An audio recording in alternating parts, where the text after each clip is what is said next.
मियां मोहम्मद नवाज शरीफ के बारे में तासुर तो ये है कि वो पर्ची देख कर भी अटक अटक कर ही बात कर सकते हैं, लेकिन इस दफ़ा बड़ा जोश व जज्बा नज़र आया उनकी तकरीर में। अलबत्ता इस तकरीर में कई तजादात मौजूद थे। कहा, जब भी मौका मिला नवाज शरीफ ने किसी कुर्बानी से दरेग नहीं किया। हालांकि पिछले 33 बरस से जब से शरीफ ख़ानदान सियासत में है, उनकी दौलत में कई हज़ार गुना इजाफा हुआ। कहा, मुझे जेलों में डाला गया, मुझे मुल्क पदर किया गया। बेबसी की इंतहा ये थी कि ये सब कुछ करने वाली कुव्वत यानी फ़ौज का एक दफ़ा भी नाम न ले सके। कहा, हमने पाकिस्तान के लिए एटम बम बनाया। हालांकि एटम बम बनाने वाले तो भुट्टो और ज़ियाउल हक थे, अलबत्ता धमाके करने का क्रेडिट ज़रूर उन्हें जाता है। मियाँ साहब ने कहा, हमने लोड शेडिंग ख़त्म की। बिजली नवाज शरीफ ने महंगी नहीं की। नसरुल्ला ख़ान नामी एक शायरी का बिल दिखाया जो कि 2016 में 1317 रुपये था, अगस्त 2022 में 15,687 रुपये। साथ साथ कहते जा रहे थे कि शहबाज शरीफ बेकसूर हैं। हालांकि शहबाज शरीफ अप्रैल 2022 में वज़ीर आज़म बन के पूरी कुव्वत के साथ बिजली की कीमत में इजाफा शुरू कर चुके थे। इस सूरत हाल में जनाब शहबाज शरीफ का मुंह लटका हुआ था। हैरत अंगेज़ बात यह थी कि उन बीमारियों का नामो निशान तक न था जिनका बहाना करके मियां मोहम्मद नवाज शरीफ बैरून मुल्क फ़रार हुए थे। कहा, मैंने बीवी और वालदा को सियासत में खो दिया। हालांकि वो बीमारी से फौत हुई या तवीलुल उम्री से, दोनों को बेहतरीन इलाज मुयस्सर था। एक आम पाकिस्तानी जिसका ख्वाब भी देख नहीं सकता। अल्लाह दोनों ख़वातीन की कामिल मग़फ़िरत फरमाए। कहा, इमरान खान बदजुबानी करते हैं, मैं ऐसा नहीं कर सकता। साथ ही फरमाया कि हमारी ख़वातीन नहीं नाचती, तहरीक इंसाफ की नाचती हैं। और बदजुबानी क्या होती है?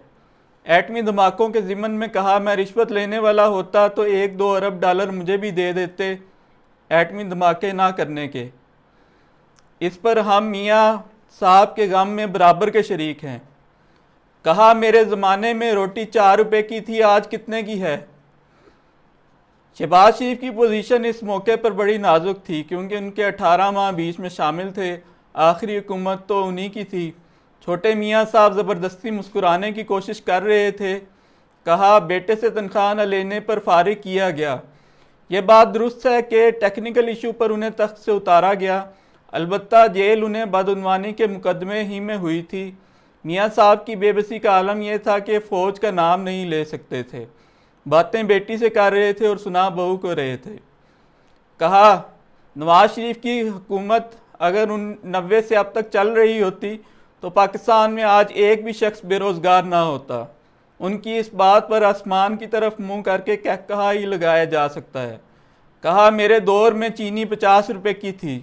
हकीकत यह है कि शरीफ ख़ानदान की अपनी शुगर मिलें हैं और आज चीनी की कीमत जिस इंतहा को छू रही है, इसमें जहांगीर तरीन और दूसरे सियासतदानों की तरह शरीफ ख़ानदान में सर से पाँव तक मुलव्विस है। कहा, मिट्टी की मोहब्बत में हम अशुफ्ता सरों ने वो कर्ज भी उतारे हैं जो वाजिब भी नहीं थे। हैरत अंगेज़ बात यह है कि मिट्टी के गैर वाजिब कर्ज भी वो उतारते रहे और शरीफ ख़ानदान की दौलत में भी इजाफा होता गया। इत्तफाक फाउंड्री वाला कर्ज उन्होंने 15 साल बाद अदा किया और इस पर ढोल बजाते रहे कि कर्ज वापस करके हमने एक कारनामा सर अंजाम दिया है। कहा, हम भी क्या याद करेंगे कि खुदा रखते थे, हालांकि दुनिया की हर आसाइश उन्हें हासिल है। बार बार कहा, मेरे दिल में इंतकाम की कोई तमन्ना नहीं। फिर इमरान खान क्यों जेल में है और किस जुर्म में? उसकी रिहाई का मुतालबा क्यों नहीं करते कि लेवल प्लेइंग फील्ड मैसर हो? कभी ना करेंगे। कहा, 1990 से अब तक 15 साल मुझे मुल्क से बाहर या जेल में रखा गया। अगर ऐसा ना होता तो पाकिस्तान आज जन्नत होता। हालांकि 33 बरस से वो किसी न किसी शक्ल में हुक्मरान रहे हैं। कहा, वो बुनियादी नुक्स दूर करना होगा जिसकी वजह से मुल्क हादसे का बार बार शिकार हो जाता है। वो बुनियादी नुक्स तो उन्हें फ़ौज ही दूर करके देगी। फिर इशारा दिया कि रोड मैप मेरे पास है जिससे हम तरक्की की राह पे चल निकलेंगे। सवाल ये पैदा होता है कि ये नुस्खा उन्होंने शाहिद खान अब्बासी और शहबाज शरीफ की हुकूमतों को क्यों नहीं दिया? क्या वो जद्दी पुश्ती हकीमों की तरह अपना ये नादिर नुस्खा अपने साथ कब्र में ले जाना चाहते हैं? कहा, अगर मशरकी पाकिस्तान अलहदा ना हुआ होता तो आज मगरबी पाकिस्तान और मशरकी पाकिस्तान के दरमियान एक इकनॉमिक कॉरिडोर बन गया होता जिसको इंडिया भी राह देता। लंबी छोड़ने के मूड में थे, कहा दूसरों के सामने तस्बीह नहीं पड़ता, यानी इमरान खान और हर वो शख्स मुनाफिक है जिसके हाथ में तस्बीह है।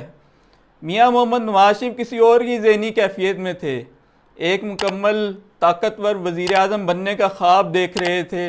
मुल्क की सूरत हाल अब यह है कि एक गैर एलानिया मार्शल लॉ नाफिज है। फ़ौज को एक कठपुतली वज़ीर आज़म की ज़रूरत है जो सामने रहकर बदनामी मोल ले, पसे पर्दा हुकूमत फ़ौज ही की हो। इन हालात में मियाँ मोहम्मद नवाज शरीफ के वज़ीर आज़म बनने का अगर कोई चांस रह गया था तो मेरी नज़र में इस तकरीर के बाद वो भी ख़त्म हो चुका है।